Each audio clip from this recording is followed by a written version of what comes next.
Okay, guys, so I'm just going to leave that camera on. The very people that are murdering these people. I'm just going to leave the camera on because the neighbor keeps doing fireworks. Whether it's our labor union leaders I in keep America, having to turn the camera off, turn the camera off. Whether it's in Beirut, why are the I'm same eating carrots out with people my hand. always being murdered and the same With my people with the hand. same goals? And how far is this going to go if every leftist leader is murdered and every labor leader is murdered along the line? When are you going to be safe in this country? Who's going to represent your interests if the taxes go into a new war machine in Africa and the wages are controlled at the profits? If you read the back pages of the Wall Street papers or any daily paper, keep going up for the multinationals. It's only cat pajamas. Another important murder down in Los Angeles in March '77 was Howie Schindler. I don't mind if you see me in my cat pajamas. Famous fight manager, and it was this same manager who was the model for the role in the movie Rocky, played by Burgess Meredith. He was taken in the back of his gold Cadillac, 1976 Cadillac, and strangled and killed. And there were important links to the youth organization and the sports events and figures down in Los Angeles and the Bobby Hall murder, and two people that were charged with that have never gone to trial yet on that case. They're sleeping on that. 1977. The Hughes and Summit Corporation. So fight managers also with so in case you just fireworks again, the Las Vegas area are not immune from this, and they have interconnecting links to each other, these various murders. And last but not least, there was a witness along my weekly murders, and then we'll go on to George DeMoran. This is what I do at night, stuff my face. I want to talk about him because he also is missing. If you heard the news this evening, there's a long account, and George DeMoran's been missing 4 weeks now. I'm really enjoying the get back to him. Fireworks. But one gentleman hasn't been murdered, but who left the court case, not like Mr. Corbett from the Hughes Air West case, who's been missing a month on that very important case. That Levain Forsythe came down to Las Vegas to testify on how he delivered the will to Melvin Dumar at a gas station in Nevada, the Howard Hughes will. Dumar was taken up to Anchorage, Alaska to see Forsythe and said he didn't recognize them. But the CIA and Noah Dietrich and the powers that be are so determined to push that will, even though it was planned at the office of the Mormon Church the day John Connolly was there.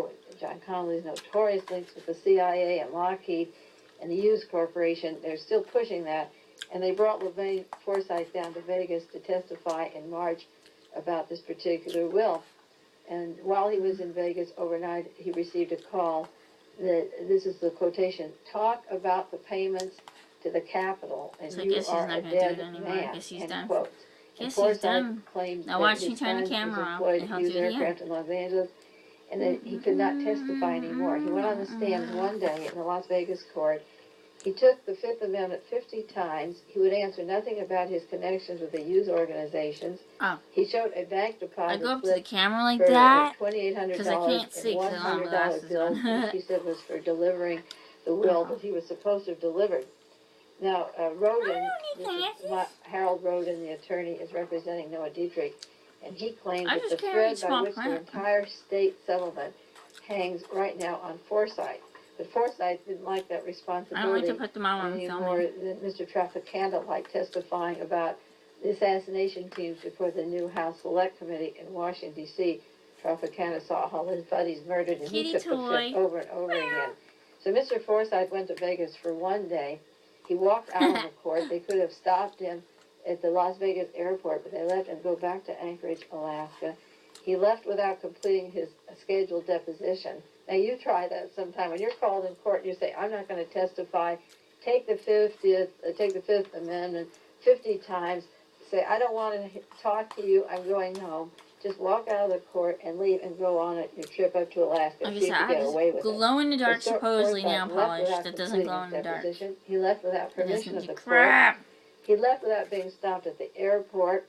There were 2 threats on his life since this all came up. Go on, right? And he said it's involved in the settlement of the will. Of course, as he went back to Alaska and he's had interviews there, said they can lock me up, they can throw the keys away. I will never discuss the missions that I carried out for Howard Hughes.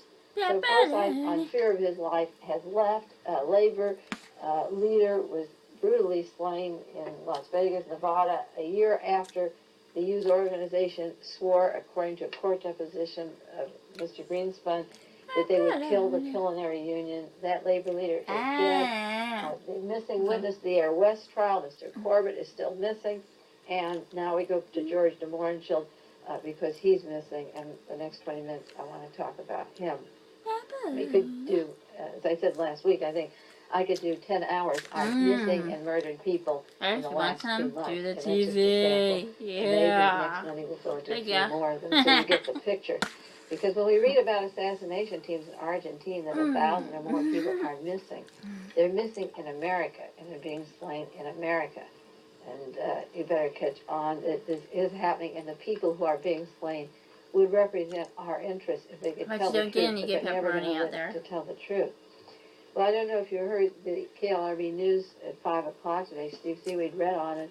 On the news, an account about a Mr. Altman, I'll send you some pepperoni. Who was a close friend of George de Mohrenschildt. I'll send you a pizza. I briefly mentioned about him last week also.